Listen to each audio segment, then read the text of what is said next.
So in the brand new update, Tycoon just added the brand new Humvee Tau and the Humvee Hawkeye. And in today's video, guys, I will be testing both of these things in a damage test to see how good they actually are. Firstly, I'm going to be starting with the Humvee Tau, and this thing costs you 0 pots to spawn in. Let's just jump right into it. So the first thing we're going to be taking a look at is going to be the damage against air vehicles for the machine gun. And I have to say, this thing is pretty decent because its damage per hit, it's 46 against both planes and helicopters, which is honestly pretty decent DPS, to be totally honest with you. And now when we take a look at its damage against ground vehicles, it's going to be 33. And unfortunately, it's going to be taking it quite a while to actually be able to kill them.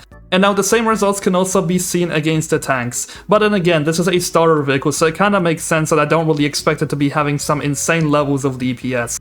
Now when we move into the missile against the F-35, fortunately this will not be able to one-shot, and I'm glad about this because if it was able to do that, then in my opinion it will kinda ruin the meta. I'm glad it's not doing this. And the same results can also be seen against the Mi-24 Super Hind. So the more meta vehicles in the game, or just vehicles with decent amounts of health, will not get one-shotted by the Tau missile. Now if we take a look at its damage against the ground vehicles, it's really just going to be decent. It's nothing really too special. It's kinda just supposed to be decent DPS more than anything else. It still takes a lot of skill to use, and the same results can kinda be seen against the TO-55. So it's gonna be able to deal on average like 1/4 of your health, but that's really about it. However, it does have the one cool feature that you can lock on through walls, so you know where the enemy actually is, and you don't really have to guide the missile to be able to hit a shot. And now moving into the Humvee Hawkeye, and this one is a little weird because it's gonna be costing you 4 parts to spawn in,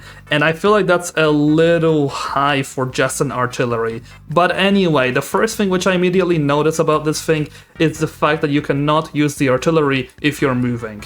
That's the only vehicle in the game that can actually do this. It is realistic, but it's still kinda annoying. Now, if we take a look at its damage against the F-35 and the Super Hind, obviously the artillery itself, it will be able to one-shot them. I mean, it wouldn't make sense if you couldn't do that, to be honest. But yeah, if we take a look at its damage against the ground vehicles, it will be able to do around half the health of the Striker Shorad and around half the health of the TO-55. So it's gonna be doing an average of 50% against more of the meta vehicles in the game, which is decent, I guess, for a starter vehicle. It's nothing too special. And if we take a look at its damage against the Zumwalt, it only was able to do 13%. It's not the best, but it does something. The issue that I have is that you kinda gotta play this thing strategically, because if you don't and you start moving, the opponent will basically kill you in like under a second, because you won't even be able to fight them at all. However, its AoE is actually pretty good. I believe the Hawkeye actually has the best area damage in the game right now, because even if you shoot super far away from the enemy, you'll still be able to do damage. However, if you shoot a little bit closer, then it's gonna be able to one-shot them most of the time. But yeah, for the time being, that's all I have for you guys in today's video. Do let me know in the comment section down below what you feel about these two vehicles. Personally, I really do like the Humvee Tau. The Hawkeye kinda just feels a little useless considering the fact that it costs you parts to spawn. Anyway, I'll see you guys in the next one.